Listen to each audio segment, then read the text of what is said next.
teacher said, "I love Helen." And that was it. I mean, there wasn't a dry eye in the house. Despite her portrayal of two idealized teens on television, Patty Duke's actual life was a living hell. She was poisoned, her money stolen, and she was even denied access to her own show by her handlers. It was only the beginning. By the time she was 19, she was frantically attempting to flee, the tragic tale of Hollywood's Golden Girls breakout and the price she paid to live, involving frightening DNA testing and concealed mental illness. On December 14, 1946, in Manhattan's Bellevue Hospital, Patty Duke's mother, Anna Marie Duke, came into this world. She had to overcome obstacles from the very start of her existence.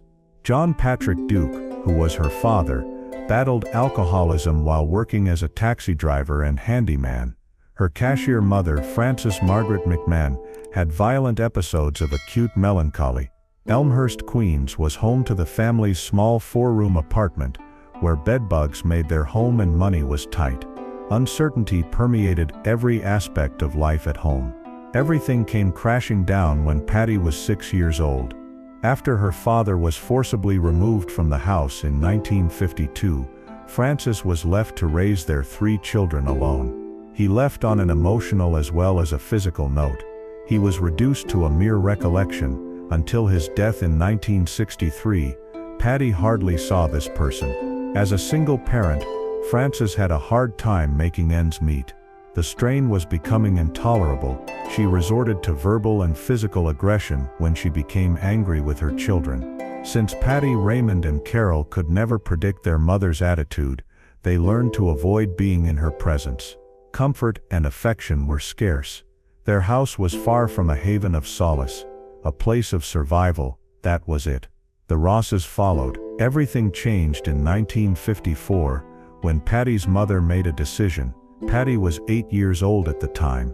Even though John and Ethel Ross had worked with Patty's brother Raymond before, they saw Patty's potential and began managing her. They said they would make her famous. Even more crucially, they managed to persuade Frances that they could provide Patty with a future that she would never have been able to afford on her own. Frances consented since she was desperate for an escape. For Patty, that was the last moment of her childhood. The Rosses assumed complete command.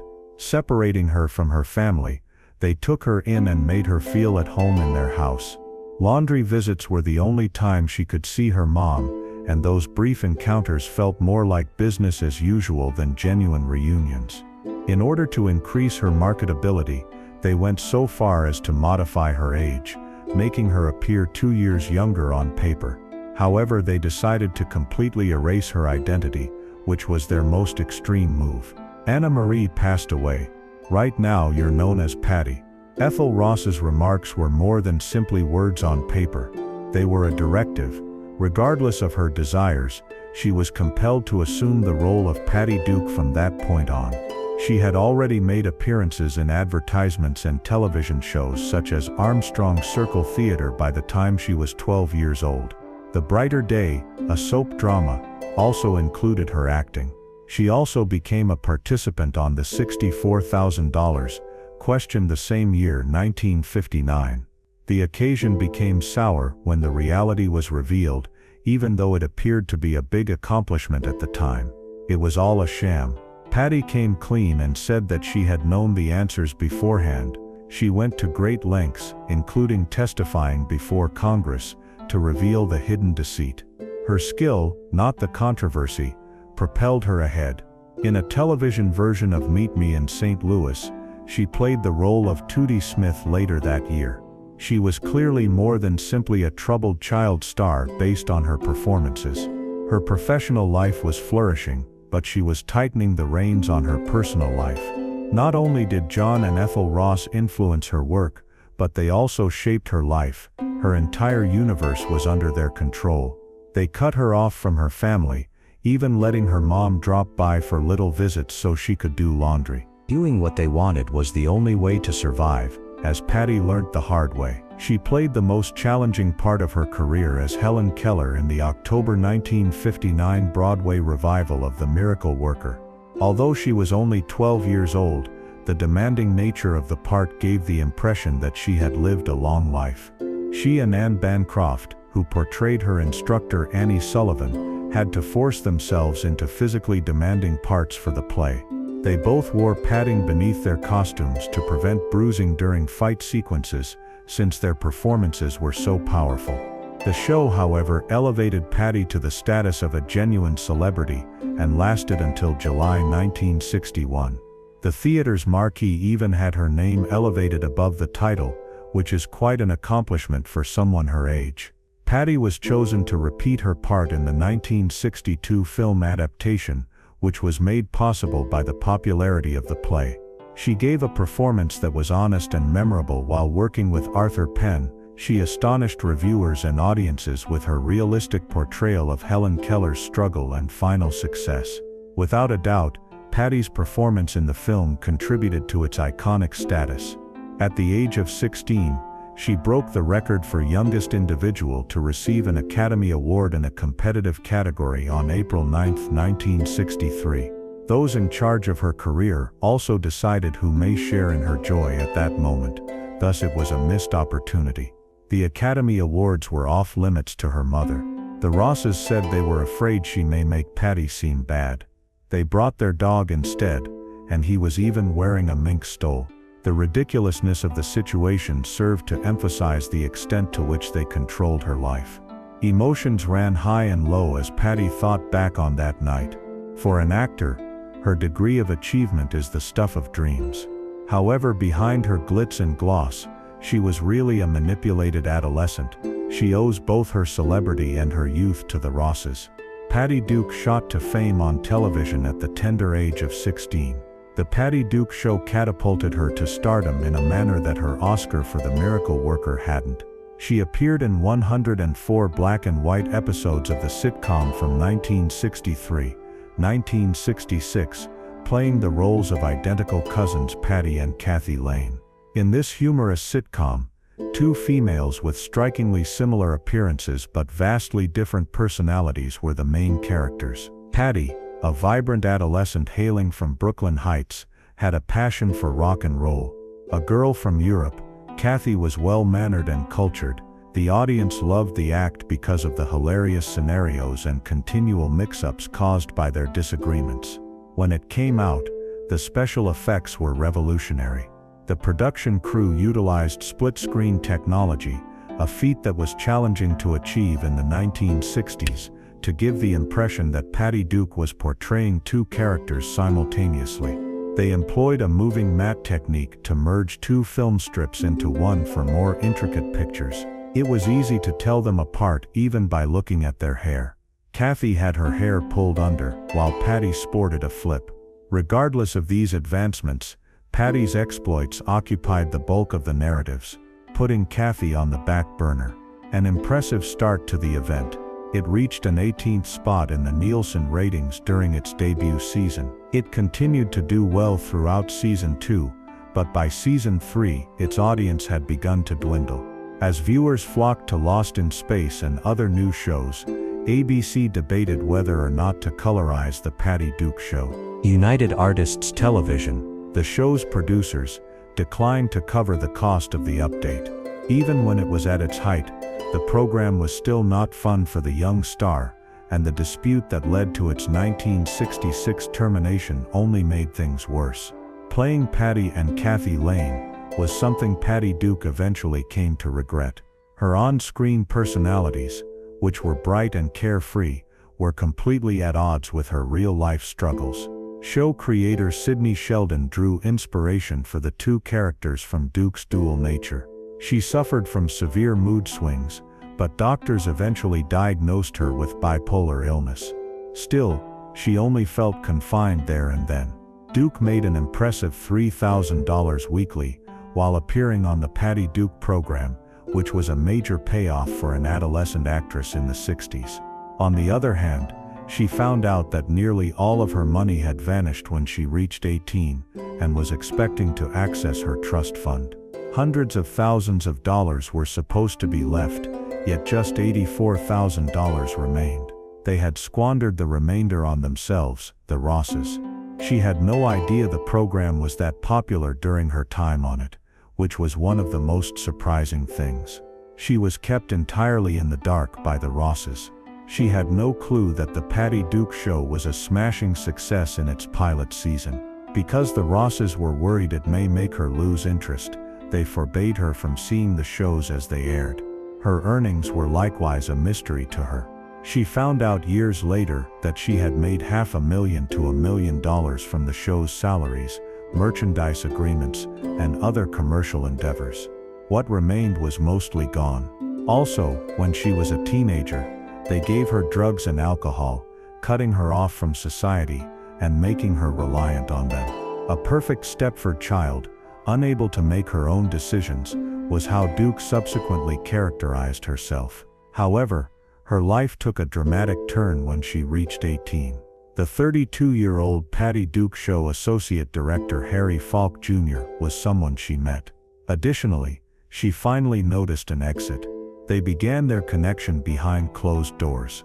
Duke had a feeling the Rosses would not be on board. Upon learning this, they attempted to eradicate it, since they perceived it as an imminent danger to their dominion. In an effort to drive a wedge between them, they uprooted the Patty Duke Show and moved it to Los Angeles from New York. But it didn't work out that way. Duke was further emboldened to flee from Falk as a result, rather than the other way around. After kicking the Rosses off the set, she moved into her own apartment and started making her own decisions. During a modest ceremony, held at Studio City's Little Brown Church on November 26, 1965, just weeks before Falk turned 19, Duke wed her. The Ross guardians, Ethel and John, had controlled her life to a large extent for a long time. At last she had achieved her freedom. But independence did not lead to security. Unbeknownst to her, she was struggling with bipolar illness. She went through dramatic swings between euphoria and despair. For a while there, she was brimming with enthusiasm and boundless drive. One minute she was descending into a pit of sorrow. Falk and she were both confused about what to do. Nerves began to fray.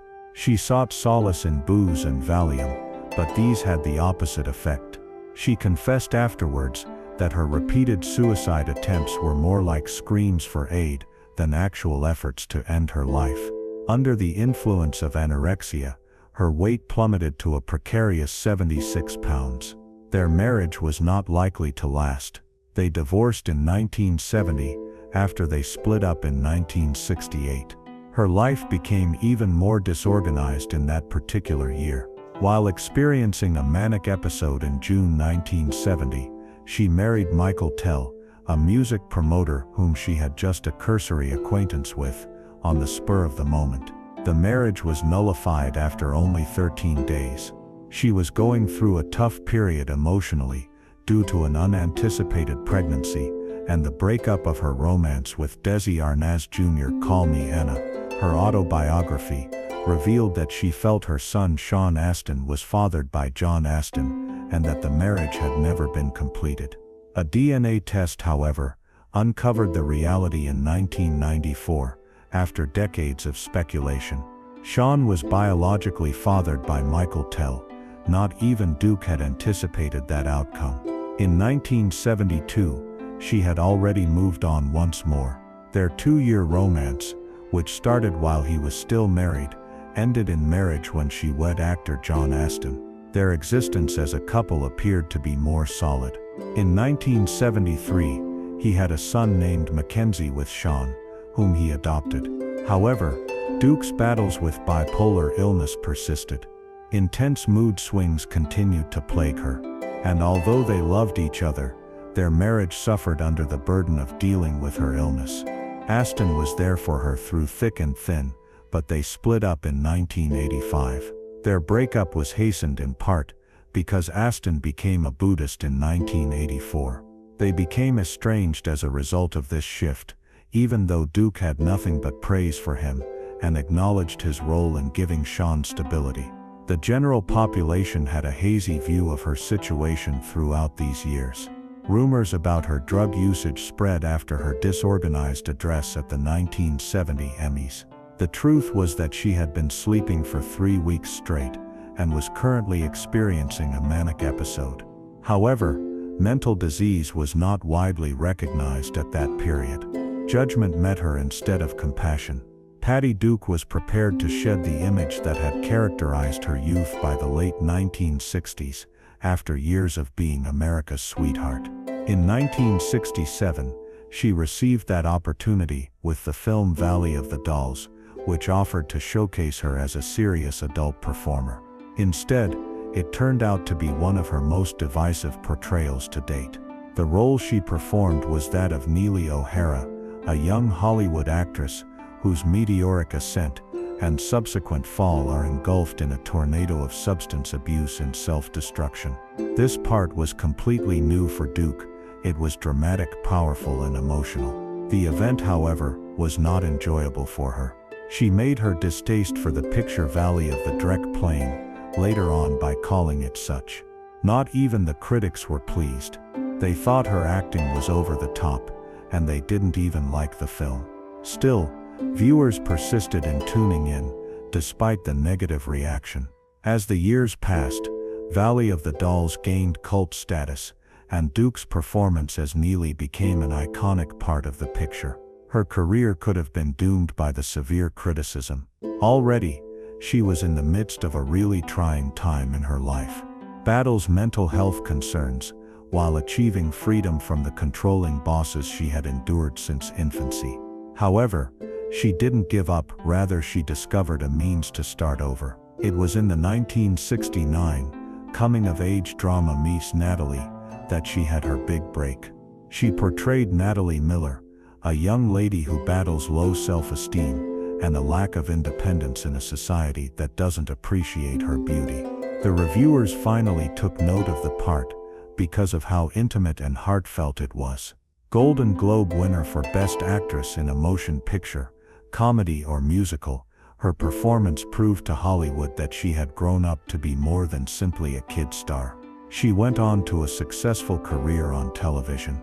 She was the lead actress in the landmark 1970 made-for-TV film My Sweet Charlie, which dealt with racism and prejudice.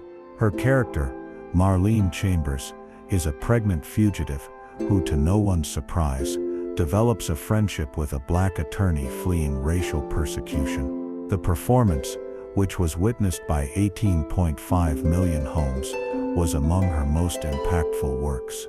She demonstrated once again her ability to inhabit nuanced roles and leave an indelible impression, winning her a Primetime Emmy for Best Solo Performance by an Actress for the part.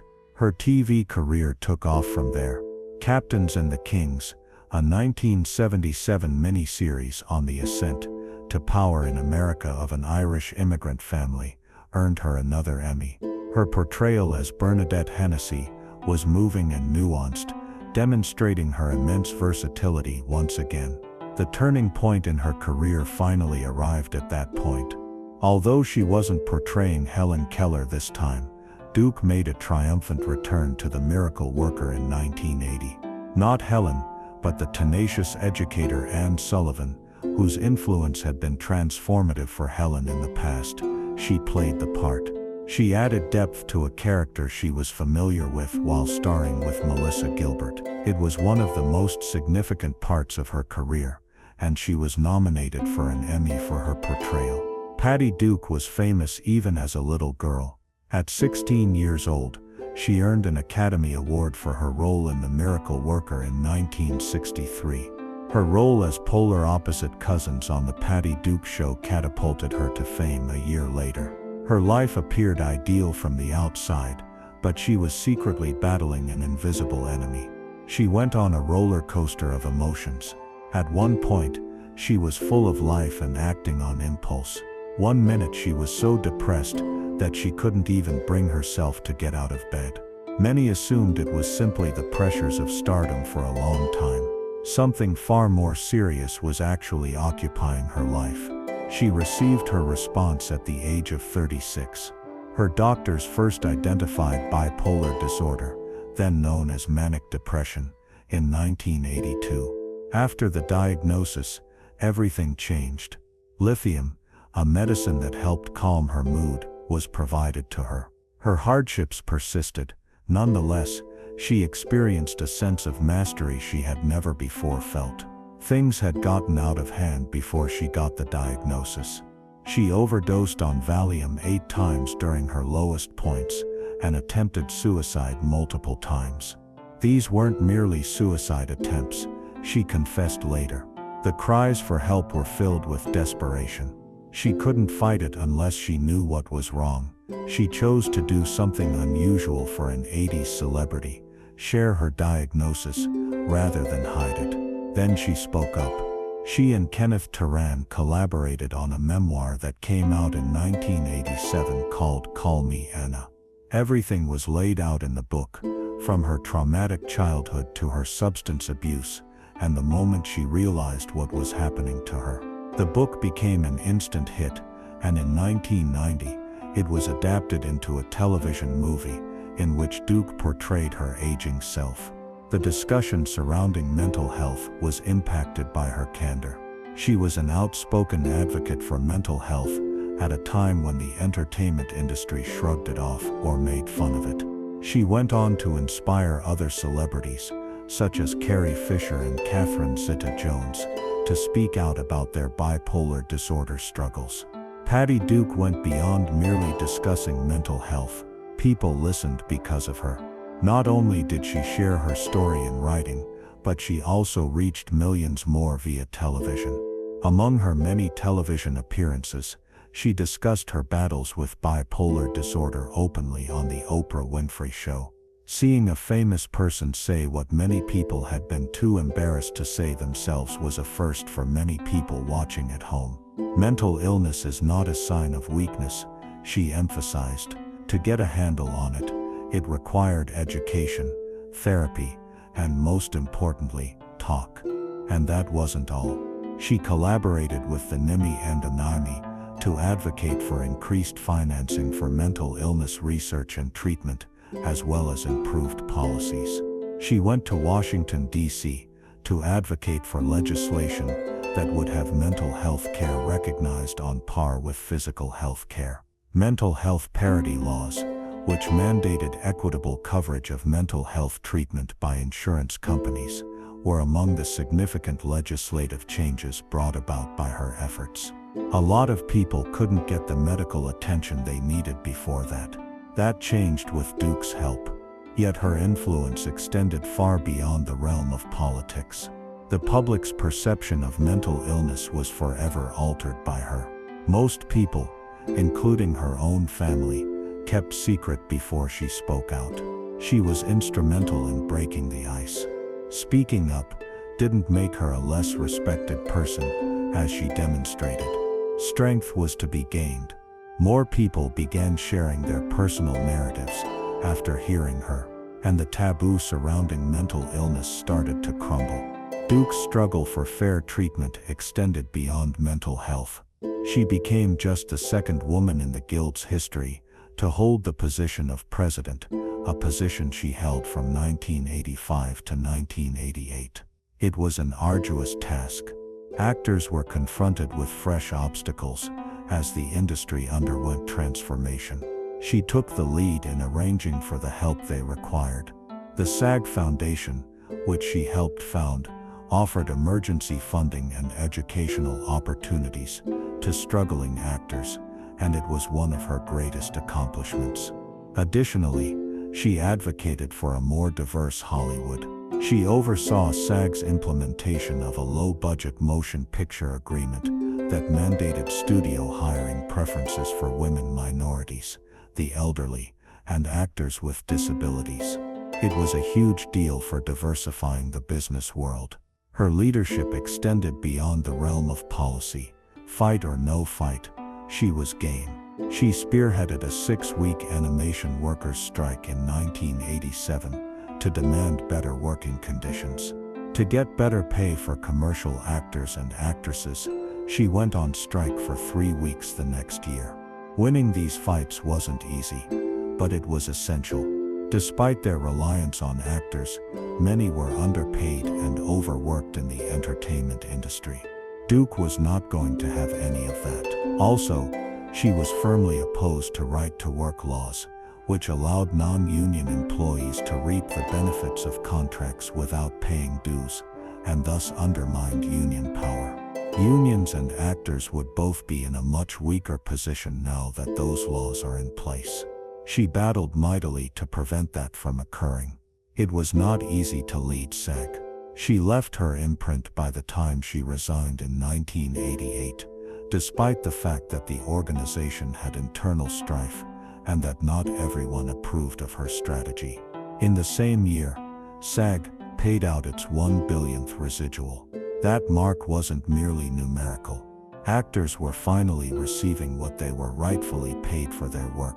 The 1986 marriage of Patty Duke to Michael Pierce, a former Army drill sergeant, was a watershed moment in her life. They became fast friends after meeting on the set of A Time to Triumph. Although Duke had lived her entire life in the limelight, this was a new experience for her. There was more to Pierce than that. He brought a steadiness to her life that she had never experienced before. Raylan and Charlene, his daughters, became her stepdaughters, and in 1988, she and her husband adopted a son named Kevin. They uprooted their lives and settled on an Idaho farm, away from the mayhem of Hollywood. Nothing about her new life mirrored her old one. Her struggles with undiagnosed bipolar disorder had exacerbated the instability in her previous relationships. Things were different, though, when it came to Pierce. He was dependable, consistent, and ever-present for her in her time of need. Pierce was her guardian, according to her son Sean Astin. Indeed, that is largely what he evolved into. He was there for her through the highs and lows of her battle with mental illness, providing the type of love she'd been seeking all along. For almost 3 decades, Duke relished this serene existence. She continued to act, but she no longer felt confined by the demands of stardom. While other celebrities were afraid to talk openly about mental health, she devoted herself to her family and advocacy work. She finally found her voice after years of hiding her struggles. Now she was using it to help others. The Idaho farm became her haven, a place she could be authentic away from the Hollywood pressures. Duke died at the age of 69 on March 29, 2016. Sepsis, caused by an intestinal rupture, was the root cause. It was catastrophic and unexpected. Severe sepsis occurs when the immune system's reaction to an infection gets out of hand, frequently resulting in organ failure. There are more than 1 million cases annually in the US alone, and 40–50% of those cases are considered severe. Her untimely demise highlighted the severity of sepsis, its warning signs, and the importance of prompt medical attention. A statement released by her family captured her essence beyond her screen persona. She had many roles in society, including those of wife, mother, grandmother, friend, and champion for mental health. However, her influence extended beyond that. Carrying on from Patty Duke's earlier work, Sean Astin established the Patty Duke Mental Health Initiative. Throughout her life, Duke had fought not only for herself and her loved ones, but also for the voiceless. The dispute persisted even after she had passed away.